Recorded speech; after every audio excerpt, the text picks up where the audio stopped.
ahora continuaremos este panel con la ponencia de Carlos Vargas Salgado, quien es profesor de literatura, teatro y estudios latinoamericanos en Whitman College en Washington, además de director de teatro.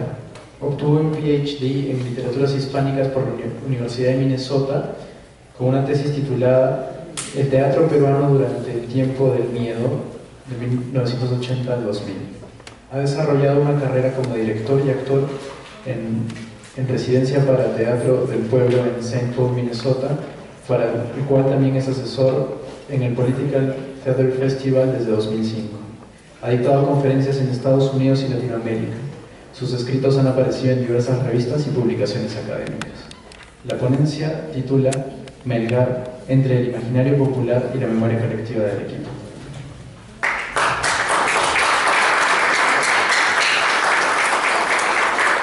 Buenas noches o buenas tardes todavía, muchas gracias por venir.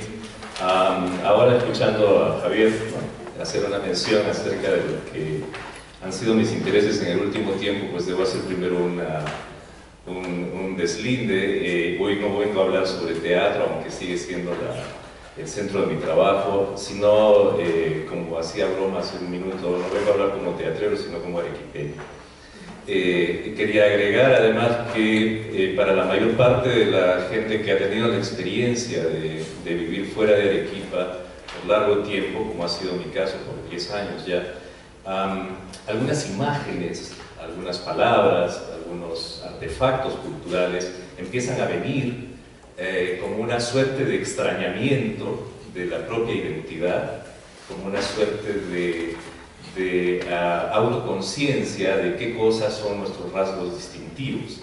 Una de esas imágenes, de esas constantes figuras que aparece, y creo le sucede a muchos arequipeños con frecuencia, es la imagen de Melgar. La imagen de Melgar porque es ubicua, porque es una de las imágenes arequipeñas o de arequipeñidad más ubicuas. Estamos todos en el Salón Mariano Melgar, ¿no? Entonces la pregunta que me hacía, con la cual empezó esta presentación que les voy a leer, tiene que ver con eso específicamente, con de dónde viene esta ubicuidad de Melgar en lo arequipeño, qué relación tiene con el discurso de la arequipeñidad. Y entonces lo que estoy avanzando son algunos intentos de entender de dónde sale o de dónde procede esta afición, predilección y en algunos casos incluso devoción por la figura de Melgar. Cuánto de esto resulta a veces también un tanto complejo de analizar y cuáles pueden ser sus constantes en el futuro. Titulé mi trabajo Melgar, representación social e imaginario cultural en Arequipa. La figura de Mariano Melgar convoca numerosas lecturas y no pocas conjeturas. El trabajo crítico, filológico, ha intentado dar una imagen más o menos cabal de tales lecturas, aunque como es de suponer, incluyendo los trabajos melgaristas que estamos escuchando en este congreso, los consensos están aún lejanos de nosotros. Mucho de lo discutido tiene aún el cariz de disputas sobre la verdad histórica, revisiones a la fidelidad de las fuentes y los manuscritos, y desde luego, discusiones acerca de la justicia de los juicios de valor ofrecidos a la hora de hablar del poeta y patriota arequipeño. Mi interés en esta comunicación se aleja, aunque creo verán solo aparentemente, de tales indagaciones, porque me intereso breve y puntualmente en ciertos artefactos y modelos culturales, discursividades culturales, que usando la imagen de Mariano Melgar, la aluden y sin duda modelizan en el sentido semiótico, contribuyendo a construir la representación social de Melgar y su inserción en el imaginario colectivo de la ciudad y de la región. Se trata, como dije, de solo un alejamiento aparente del centro de la discusión sobre la obra melgariana. La obra de Melgar también incluye en su discursividad social los usos sociales que la comunidad le ha dado, su relectura coyuntural al ritmo de los cambios históricos, y en fin, contribuye también a entender hoy por Melgar no solo la obra de un autor individual, sino también la serie de asociaciones culturales, políticas y sociales que a partir del nombre Melgar se han ido generando en el curso de la historia contemporánea de Arequipa. Melgar, el autor, es probablemente el primer asunto que se necesita problematizar aquí. Siguiendo el ya clásico planteamiento de Foucault, las preguntas sugeridas vienen por el lado de lo que un autor en sí representa, lo que este autor convoca a su alrededor. Como se sabe, la discusión planteada por Foucault le quita el acento a la figura de un individuo pertinaz, esencial, que sería el motor generador de la obra, para hacerlo componente de una red de discursividades en medio de las cuales la figura del autor se diluye en beneficio de la instauración de un discurso.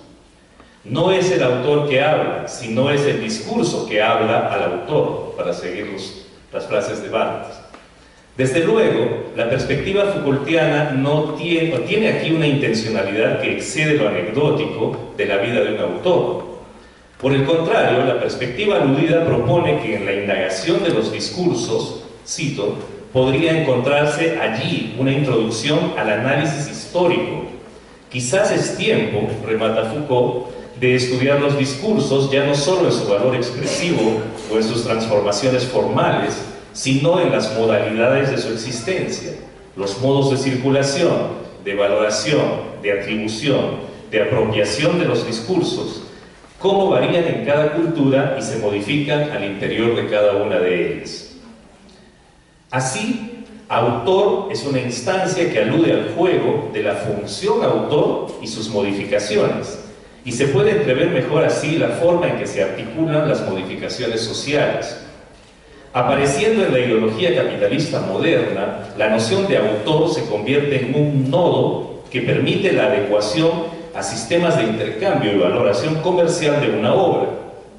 Volviendo a la idea del autor como articulador de discursos, se provee de esta manera una plataforma desde la cual cuestionar la preeminencia de la investigación anclada en la demostración de la fidelidad de los textos, la certidumbre de la pureza textual, entre otras cosas. A este punto, creo que se puede entrever por qué la figura melgariana apunta a dialogar fecundamente con esta discusión sobre la autoría. El concepto de autor en Melgar sigue siendo apasionante de traer a colación y discutir. El alambicamiento en que hemos cruzado numerosas instancias discursivas han hecho, por ejemplo, que la Academia Peruana de la Lengua, en el momento de publicar las poesías completas, en el curso de su investigación, produjo la edición ya mencionada y pudo demostrar la existencia, además de obras de clara autoría de Melgar, muchas otras, una enorme cantidad de obras atribuidas a Melgar, y en algunos casos textos que son de forma poco probable auténticos textos de Melgar, pero que copian en muchos sentidos su forma. Es decir, en mi lectura, textos de Melgar, pero también textos melgaristas. Así, la figura de Melgar, en tanto nombre que revalora una discursividad, oficializa un estilo, opera en el discurso social de una manera que merece considerarse de forma más detenida. Aquí la pregunta es, ¿qué hacer entonces con toda esa otra discursividad generada a lo largo del siglo XIX que atribuía, imitaba o disputaba la autenticidad de los textos de Melgar? A la luz de lo planteado, estos textos apócrifos ¿no son acaso síntoma de una discursividad social que, usando la imagen de Melgar, su autoría, despliegan o desarrollan sobre el campo de la arequipeñidad que se gestaba la necesaria caja de resonancia para mantener una memoria cultural del héroe y poeta y, a través de él, el nacimiento identitario de una Arequipa republicana? Desde este punto de vista, en mi lectura, la inserción de la figura de Melgar quiebra su propia autoría desde el inicio y da pie a la consecución de una imagen proteica identitaria que congregará los ideales republicanos y las formas poéticas populares. La sugestiva imagen del joven, insurgente, criollo, cristiano y a la vez indianizado de cierta manera, servía para la formación de un discurso de la arequipeñidad. Así Melgar es hablado por Arequipa, quien lo convierte en héroe como poeta y en su imagen heroica más literaria. Lo que conviene recalcar aquí es cómo este primer momento de la inserción de Melgar en el imaginario cultural arequipeño, que abarca probablemente el primer siglo, apuntó a constituirlo como autor, paradójicamente a partir de la existencia de una pléyade de textos apócrifos que iban apareciendo y muchos de los cuales, como ya se dijo, son dudosamente del poeta. Fue un momento en que se planteó lo que podría llamarse la representación literaria de Melgar. Tal representación operó precisamente en lo que Foucault llamaría una disolución de la figura del autor, pero no en este caso para desaparecerlo, como suele pensarse, sino que, por el contrario, para devolverle con intereses bajo el nombre de instaurador de discursividades, un Melgar que a lo largo de su primer centenario fue apropiándose de lo que sería su obra en el futuro. De manera impresionante, le fueron entregadas así una numerosa, variada, compleja secuencia de obras de otros, a las cuales se llamó melgaristas o imitadores de Melgar. Melgar el autor es superado por Melgar entonces, Melgar el instaurador de discursividad melgariana. Un segundo momento, al que preventivamente aquí me animo a llamar de la representación social, comienza a operar precisamente con el establecimiento de la figura de Melgar como icono cultural arequipeño y se despliega de manera ostensible hasta nuestros días. Aunque al principio uno puede verse tentado a ver en este proceso el consabido proceso de establecimiento de iconos para la cohesión social, según la teoría de Benedict Anderson, iniciado solo por las élites, pienso que en este caso estamos más cerca de un proceso al que sería más interesante, mucho más productivo llamar representación social, aludiendo al concepto del científico social Jodelet. A diferencia de las figuras de cohesión nacional al estilo Anderson, el proceso de discursividad que opera en las representaciones sociales sugiere un descontrol del discurso social por vía del estallido de las partículas que integran la imagen o la figura a través de múltiples generadores, múltiples originadores del discurso. El discurso de la representación social, a diferencia del discurso de la cohesión nacional, se da a un nivel que escapa del control de las élites. Una sociedad completa se arraiga en su propio magma cultural, en un proceso que podríamos llamar también rizomático, en que el discurso se dispara en sentidos completamente diversos. En el acto de representación siempre se relaciona un sujeto con un objeto determinado. Representar es, en este sentido estricto de la palabra, volver a presentar, reproducir, y no solamente reproducir, es decir, producir por segunda vez. En la representación tenemos el contenido mental concreto de un acto de pensamiento que restituye simbólicamente algo ausente, que aproxima algo que es lejano. Es una particularidad importante que garantiza a la representación una aptitud para fusionar percepto y concepto y el carácter de imagen. Desde este punto de vista, en lo que he llamado la representación social de Melgar, el discurso de la arequipeñidad se apropia de la imagen de Melgar y comienza a usarla en sentidos que exceden las puras necesidades asociativas de la producción y consumo de la literatura o la cultura, y se anclan en niveles discursivos sociales otros, discursos populares, discursos institucionales, políticos, folclóricos, etc. De acuerdo con Jodelet, la representación social como proceso supone una manera de interpretar la realidad cotidiana, una forma de conocimiento social, que a la vez revivifica las constantes de una comunidad determinada. Yo creo que de esta manera puede entenderse mejor que un grupo de deportistas reunidos alrededor del Parque Duhamel, donde dicen la leyenda, Melgar hizo sus propias presencias habituales, funden un equipo llamado Juventudes Melgar en 1915, bajo la égida de representar las fuerzas jóvenes de la arequipeñidad auténtica. La discursividad melgariana aquí, como discurso de juventud, como discurso de autenticidad regional, deriva en un equipo de fútbol profesional del mismo modo que puede entenderse como el joven Benigno Bayón Farfán, al calor de una suerte de autoexilio en Bolivia, componga un vals, conocido ahora por todos como Melgar, y luego este sea completado con la letra de Percy Gibson Murder, un poeta vanguardista, para dar cuenta de una, por primera vez, claramente blanca ciudad, un cielo y un amor que derivan de un sentir de agobio ante la modernidad. La discursividad melgarista, en el caso del vals, se arroga la instauración de una música culta que se hace popular, o, si se puede ver de otra manera, de una música popular que toca las puertas de la vanguardia poética. Discursividades institucionales de reivindicación populista también han tomado como punto de partida Melgar. Un grupo de obreros e inmigrantes deciden en una invasión de terrenos desvincularse del distrito de Miraflores, cruzar la Llodia, lo llamamos en Arequipa una Llodia. La nueva asociación de vivienda, llamada Pueblo Joven, pasa a llamarse en 1965 Distrito de Mariano Melgar. Cuando el cineasta cusqueño Federico García decide emprender la fase histórica de su producción, elige como figura preclara a Melgar, organiza a los artistas de teatro arequipeños alrededor de 1981 y 82 y, siguiendo sus experimentos de reivindicación socialista y resistencia izquierdista, plantea un discurso en que el poeta resulta siendo el hombre sabio que acompaña a los revolucionarios que no tienen conocimiento preciso de la realidad, pero que siempre el poeta termina siendo un héroe cabal.